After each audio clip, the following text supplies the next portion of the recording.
네, 여러분 안녕하세요. 꿈을 이루어주는 공간 이윤규 변호사입니다.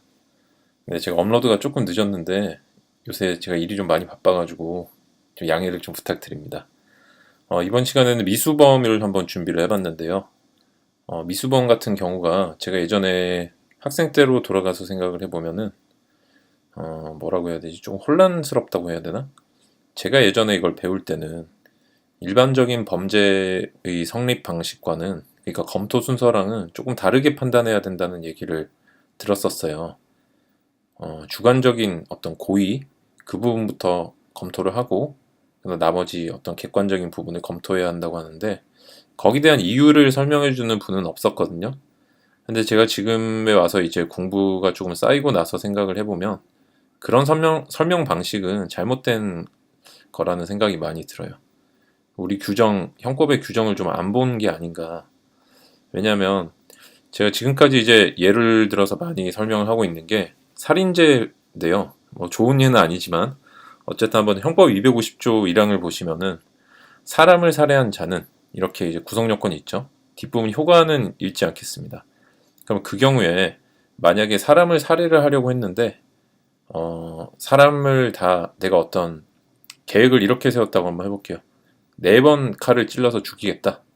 그런데 한 번밖에 찌르지 못했다. 물론 어디를 찔렀느냐에 또 따라 다르겠지만은 죽진 않았어요. 그래서 내가 살인의 실행행위를 다 하지 못한 경우, 그리고 또는 내가 이제 4번 찌르기로 마음을 먹어서 찔렀어요. 그래서 이 사람이 원래 가만히 두면 과다출혈로 죽어야 되는데 병원에 옮겨서 살게 했어요. 그래서 또 죽지 않았다. 이런 경우는 어떤가요? 여러분이 아시다시피 뭐 뉴스라든지 이런 데서 많이 들어보셨지만 살인 미수라고 얘기를 하죠. 이 경우에 이게 형법적으로 어떻게 취급이 되냐면은, 일단은 사람을 살해한 자는이라는 250조 1항의 구성 요건에 해당을 하질 않아요. 왜냐하면 사람을 살해했다는 말은 사람에 대한 살해 행위를 실행을 해서 사망이라는 결과가 발생을 해야 되는데, 지금 같은 경우는 어느 경우도 사망했다는 결과는 발생하지 않았잖아요. 그죠? 그런데 그 경우에 형법 25조 1항을 보시면 범죄의 실행에 착수하여 행위를 종료하지 못하였거나 또는 결과가 발생하지 아니한 때에는 미수범으로 처벌한다라는 규정이 있어요. 이 조문하고 아까 250조 1항이랑 합쳐보면은 어떤 구성 요건이 나올까요? 한번 읽어보겠습니다. 제가 사람을 살해하려는 행위에 실행에 착수하여 살해 행위를 종료하지 못하였거나 그 살해 행위로 인한 사망이라는 결과가 발생하지 아니한 때에는 살인죄의 미수범으로 처벌한다. 어때요? 좀 느낌이 오시나요? 이런 식으로 형법 250조 1항을 25조 1항하고 합치면은 새로운 구성 요건이 나오는 거예요. 그래서 미수범이라는 거는 기본적인 형법 강론의 구성 요건을 우리가 바꿔주는 형태라고 볼 수가 있겠죠. 그런데 이런 미수범도 이제 어느 때나 다 처벌하는 건 아니고 형법이 한 115가지 범죄에 대해서만 처벌을 하고 있거든요. 그래서 그 경우에 이제 처벌하는지 안 하는지는 형법 강론을 보시면 알 수가 있어요. 이제 살인죄 같은 경우는 254조에 나와 있거든요. 전 4조의 미수범은 처벌한다고 돼 있는데 그 전 4조 중에 하나가 방금 말씀드렸던 250조 1항이에요. 그래서 이제 250조 1항의 구성 요건과 25조 1항이라는 형법 총칙상 수정을 해주는 구성 요건을 합치면 방금 말씀드렸던 살인 미수범이라는 구성 요건이 나온다는 거죠.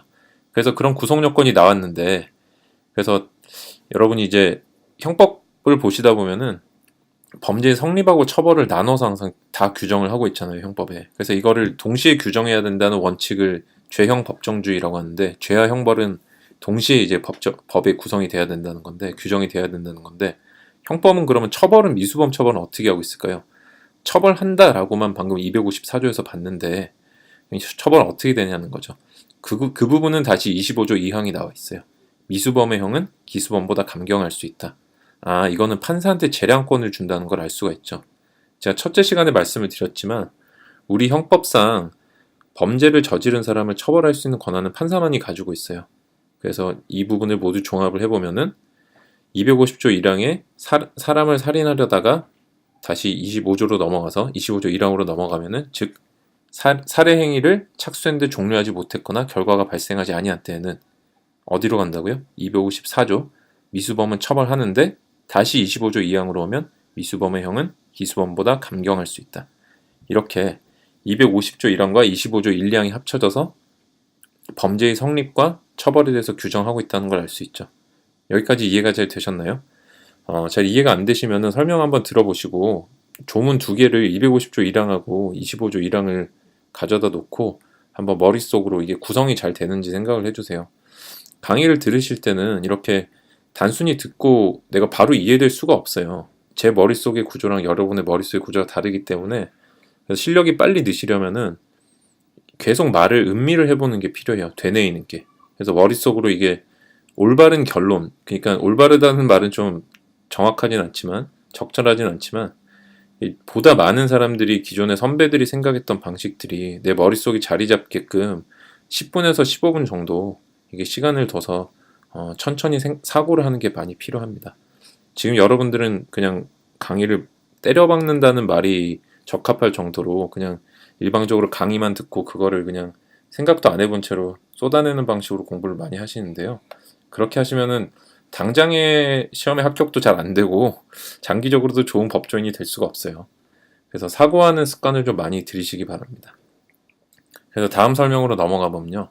그럼 지금 보니까 범죄의 실행에 착수를 해서 행위를 종료하지 못했거나 결과가 발생하지 아니했다 이렇게 나와 있는데 그럼 여기서 미수범이랑 기수범을 가르는 가장 큰 기준 중에 하나가 뭐라는 걸 알 수가 있을까요? 즉 결과가 발생했는지 안 했는지가 엄청 중요하겠죠. 그죠? 첫 번째는 결과 발생 여부인데 결과가 발생을 안 한 경우는 애초에 내가 행위를 다 못한 경우도 있지만 행위는 다 했는데 인과관계랑 객관적 기속 즉 우리가 지지난 시간에 배웠던 형법상의 인과관계가 부정되는 경우도 이제 여기서 존재를 해요. 그래서 이제 인과관계와 객관적 기속 그 부분이 미수범이랑 기수범을 가르는 결정적인 기준이 된다는 걸 알 수가 있죠. 그리고 한편으로는 우리가 범죄의 실행에 착수조차 안 하면은 미수범으로도 처벌받지 않는구나라는 것도 25조 1항에서 알 수가 있어요. 그죠? 그러면은 이제 물론 이제 미수범이 안 되는 경우에는 예비죄라는 또 다른 형식으로 처벌이 되는데 우리가 미수범으로 처벌이 되는지 기수범으로 처벌이 되는지 또는 미수범 자체가 안 되는지를 가려주는 첫 번째 출발점은 바로 범죄의 실행에 착수를 했는지 여부죠. 이거를 이제 형법적으로는 용어를 실행에 착수라고 5글자로 줄여서 부르고 있습니다. 범죄의 실행에 착수했다는 말을. 이 실행에 착수라는 거는 기존에는 많은 견해 대립이 있었어요. 뭐 객관설이라든지 주관설이라든지 많은 이제 견해 대립이 있었지만 요즘에는 현금에는 통설이 주관적 객관설이라고 해서 어디에나 다 그렇지만 이제 절충설이 통설이거든요. 이거는 행위자의 주관적인 사정, 그러니까 범행 계획을 고려를 해서 객관설이라는 거는 우리 이제 형법이 범죄를 규정하고 있는 이유는 어떤 법익을 보호하기 위해서라고 말씀을 드렸죠. 그래서 예를 들어 재산죄, 절도죄나 강도죄 같은 거는 우리 헌법상 23조 1항의 재산권을 보호하기 위해서 규정이 된 거거든요. 이때 보호가 되는 그 객체를 보호의 대상을 보호법익이라고 해요. 그래서 그 보호법익에 대한 어떤 위험이 발생하기 직전 단계의 행위를 그걸 바로 실행에 착수라고 해야 된다라는 것이 이제 객관설인데요. 즉 행위를 보자는 학설이 객관설이에요. 형법에서 어떤 객관과 주관이라는 대립이 나오면 크게 두 가지 의미로 써요. 주관이라는 말은 어느 경우에나 행위자를 기준으로 한다는 의미인데 객관이라는 거는 행위자가 아닌 다른 사람이라는 뜻으로 쓸 때도 있고 또는 그 사람이 한 행위라는 의미로 쓸 때도 있어요. 그래서 여러분들이 객관설, 주관설이라는 어떤 이런 막연한 범죄 학설이 이렇게 대립이 좀 많이 형법상 나타나는데 객관이라는 의미만 두 가지로 나눠서 생각을 하시면 어느 경우나 이거를 이해를 잘 하실 수 있을 거예요. 다시 한번 이제 원래 하던 대로 돌아가서 주관적 객관설이라고 하는 이 절충적인 견해는 행위자의 범행 계획에 따라서 그 법익 침해에 근접한 그 법익 침해 위험을 발생시킨 직접적인 행위라고 이제 표현하는데 그게 있을 때 성립한다는 거죠. 말이 좀 굉장히 추상적인데 우리가 지금 들고 있는 예를 가지고 한번 생각을 해보겠습니다. 그 형법상 인과관계 할 때 했던 사례인데 좋진 않지만 물론 사람의 허벅다리를 그 낫으로 이제 난자를 해서 결국 이제 죽게 만든 사안이었는데 그 경우에는 범행 계획이 어떤 거였을까요? 내가 죽을 때까지 이 사람의 허벅다리를 낫으로 찌르겠다. 10번 정도 찌르겠다라고 한번 생각을 해보겠습니다. 그러면은 그 10번을 다 수행한 때 그때 이제 범죄의 종료가 있을 거고 그 다음에 낫으로 찌르려는 어떤 그 준비를 해서 그 사람한테 휘두르려는 직전의 상태 그때 실행의 착수가 있다고 볼 수가 있겠죠. 그죠? 그래서 이렇게 이제 예를 들어서 한번 설명을 드려봤는데 시험에 나오는 것들은 어느 경우에 실행의 착수가 있었는지 그래서 예비죄랑 미수죄를 구별하는 것들이 시험에 많이 나와요. 왜냐하면은 미수죄랑 기수죄를 구별하는 거는 우리 형법상의 인과관계의 영역이거든요. 그래서 시험에 나오는 것들, 즉 예비죄랑 미수죄를 가리는 그 네 가지 판례, 중요한 어떤 시험에 항상 빈출이 되는 네 가지 판례가 있어요. 이거는 사법시험 때부터 나왔던 거라서 60년의 역사를 가진 어떤 판례들이라고 생각을 하시면 되겠습니다. 물론 이제 그렇게 이제 오래되지 않은 것들도 있지만 제가 좀 비유적으로 표현을 했는데 사법시험 때부터 중요하게 항상 얘들이 나오면은 답이 됐고 얘들을 먼저 찾으면 되는 판례들이 네 가지 정도가 있어요. 그걸 한번 보겠습니다. 첫 번째가 이제 소매치기를 할 때 그 소매치기 하는 사람이 다른 사람의 양복 주머니를 호주머니에다 손을 뻗쳐서 더듬었어요. 그 경우에 이게 실행의 착수가 있다고 볼 것인가? 물론 이제 사실 여기에 실행의 착수 무죄들은 형법 강론에 어떤 범죄 구성 요건들을 봐야만 알 수가 있지만 원래는 그래서 이게 형법 강론에 가서 하나씩 해야 되는 문제예요. 그렇지만 지금 여러분들도 그냥 통상적인 감각으로 절도죄라든지 이런 것들을 이해를 하실 수가 있을 것 같아서 제가 지금 절도죄, 강간죄 그리고 이제 조금 특수한 범죄지만 범죄 수익 등 은닉에 관한 죄라고 해서 네 가지 정도를 준비를 해봤거든요. 이 부분을 설명을 드려보면 일단 절도죄의 실행행위는 절취행위인데 절취행위는 다른 사람의 점유를 배제를 하고 내 점유로 옮기는 것, 즉 내가 지배 가능성을 획득하는 거를 절도행위라고 그래요. 소유권 자체는 절대로 박탈되지 않죠. 우리는 왜냐면은 처분성 원칙의 민법이 따르고 있기 때문에 처분권이 없는 사람이 가져가도 절대 소유권은 침해되질 않아요. 즉 뺏기질 않아요. 침해는 되겠죠. 그래서 여기서도 이제 내가 다른 사람의 점유를 침탈하려는 어떤 행위를 개시하면은 그때 실행의 착수가 있는 건데 소매치기 같은 경우는 더듬기만 해도 그때 실행의 착수가 있다고 보는 거죠. 물론 여기서 주의를 하셔야 되는 거는 사실 이렇게 좀 추상적인 부분들이 시험에 나오지만 실제 실무에서 가셔서 이제 생각을 하실 때는 구체적인 사안에서 정말 이게 실행의 착수가 있었는지를 봐줘야 돼요. 실제 이 판례들을 너무 일반화시켜서 이해를 하시면 그게 융통성이 좀 없는 결론들이 많이 나오게 되거든요. 그래서 그런 부분들도 좀 생각을 해주시고 이 판례들이 나온 거는 그 사안에서 정말 어떤 실행의 착수 인정해야 될 만한 사정이 있었다. 그거를 이제 여기 판시에는 나와 있지 않지만 누구나 그렇게 생각할 만하다라는 거를 기억을 해주시고 어떤 문구에 너무 집착을 하시면 안 돼요. 물론 시험 문제 풀 때는 이 문구가 답이 되겠지만 여러분들이 이해를 할 때는 이런 게 있기만 하면 실행의 착수다라고 생각을 하시면 안 돼요. 시험 문제 풀 때랑 실제 어떤 문제 해결은 전혀 다릅니다. 일단은 그래서 정리를 한 번 더 해보면 소매치기가 더듬으면 절도죄 실행의 착수가 있다. 이 부분까지 정리를 한번 해주시기 바라고요. 그 다음 판례를 한번 보면은 이게 너무 중요하고 유명한 판례죠. 노상에 세워놓은 자동차 안에 있는 물건을 훔칠 생각으로 자동차 유리창을 통해서 내부를 손전등으로 비췄어요. 이 경우에 절도죄 실행의 착수가 있는지 이거는 이제 없다라는 게 판례고 너무 중요합니다.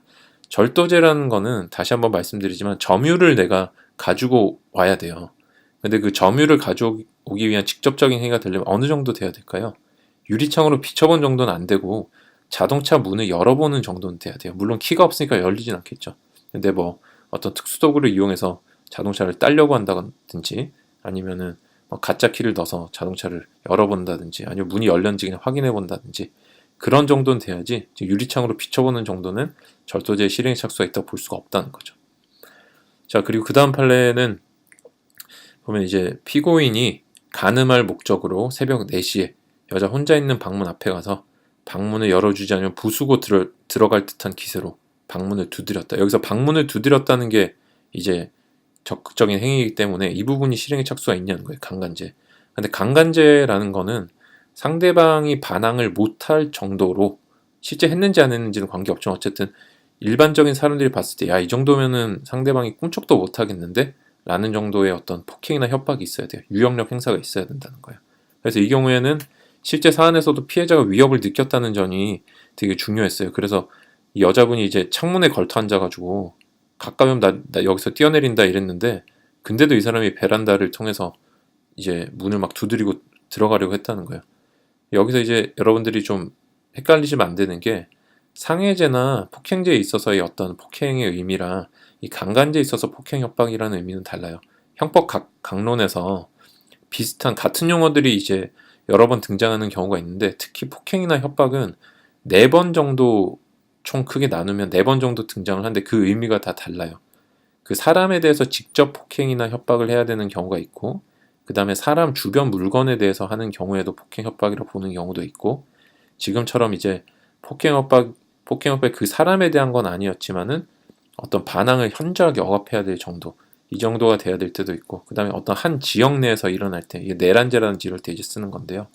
이렇게 그러니까 폭행 협박이라는 개념을 한번 공부를 하신 걸로 그거를 다 이제 어느 경우에나 다 똑같은 개념이 적용된다고 생각을 하시면 안 돼요. 그게 왜 그러냐면은 우리가 이 처벌을 하는 정도가 다르죠. 강간죄라든지 아니면 일반적인 사람 뺨을 한 대 때린 거랑 그 다음에 강간을 한 게 같이 처벌이 될 수는 없잖아요. 그래서 물론 우리가 이제 넓게 포괄을 하려다 보니까 법이라는 건 추상적이기 때문에 같은 용어를 2번 썼지만 그때그때는 의미가 다르다는 걸 알아두시면 돼요. 물론 이거는 이제 형법 각 측에 갔을 때 그때 공부를 하게 될 거기 때문에 지금은 그냥 큼직한 어떤 개념 정도만 알고 넘어가시면 됩니다. 일단은 우리가 방문을 두드리면서 부수고 들어갈 듯한 기세를 보였다. 그리고 여자가 베란다에서 뛰어내리려고 했는데도 그걸 무시하고 행위를 했다. 이 정도가 되면은 강간죄의 실행에 착수가 있었다. 볼 수 있다는 거 기억을 좀 해주시기 바라고요.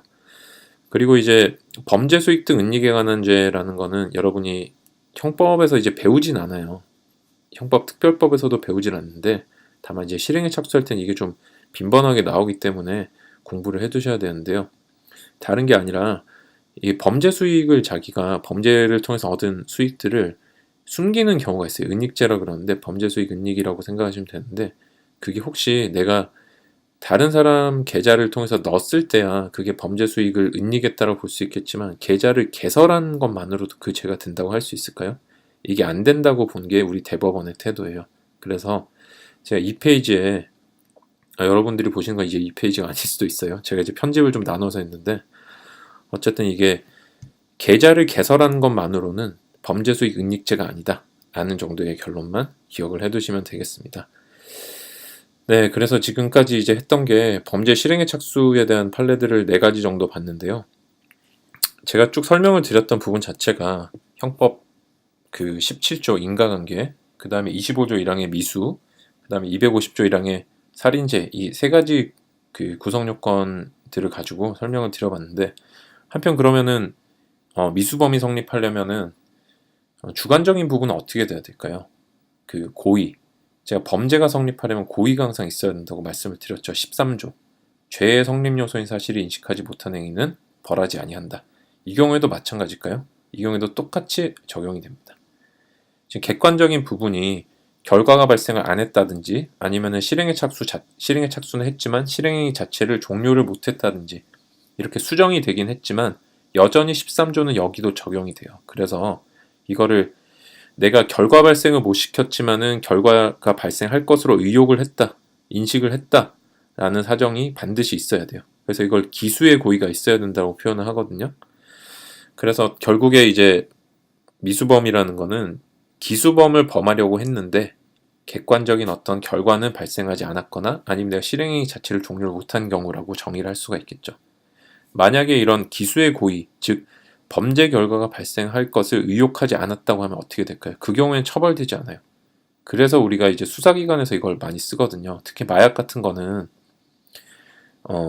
상대방한테 마약을 사겠다라고 한 다음에 그 사람이 나오면 이제 잡는 방식을 쓰고 있거든요. 이게 그래서 수사기관에서는 내가 진짜로 어떤 마약을 살 생각은 없었어요. 다만 사기 전에 그 사람을 검거를 하려고 했기 때문에 처벌받지 않는 거거든요. 그래서 이런 걸 이제 함정수사라고 하는데 함정수사 같은 경우가 가장 대표적으로 기수의 고의가 없어서 처벌되지 않는 경우예요.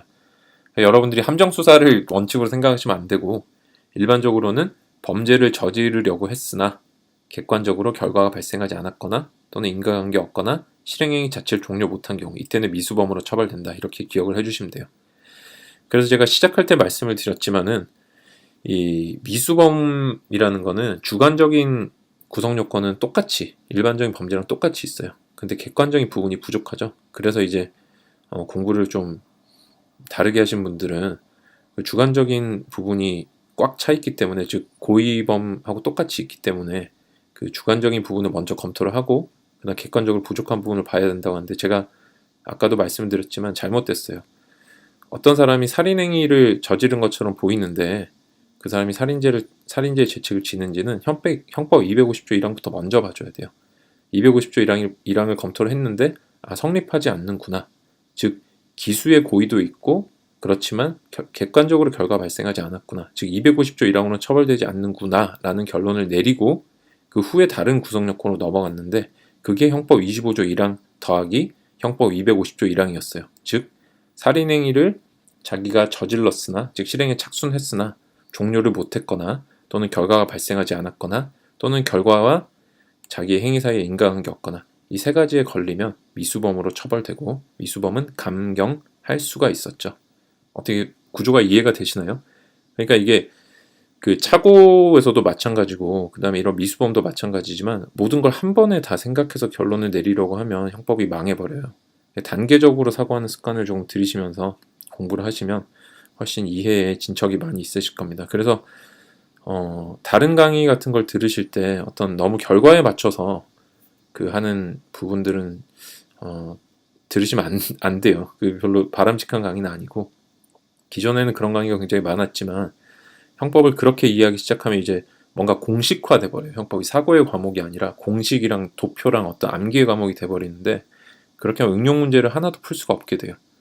여러분이 그 점을 좀 주의를 해주시고, 이제 여기까지 정리를 조금 한 다음에 중지미수랑 불등미수 그리고 결과적 가중범위 미수랑 예비, 이렇게 네 가지 파트를 더 보도록 하겠습니다. 네, 다음 강의로 또 넘어가 보겠습니다.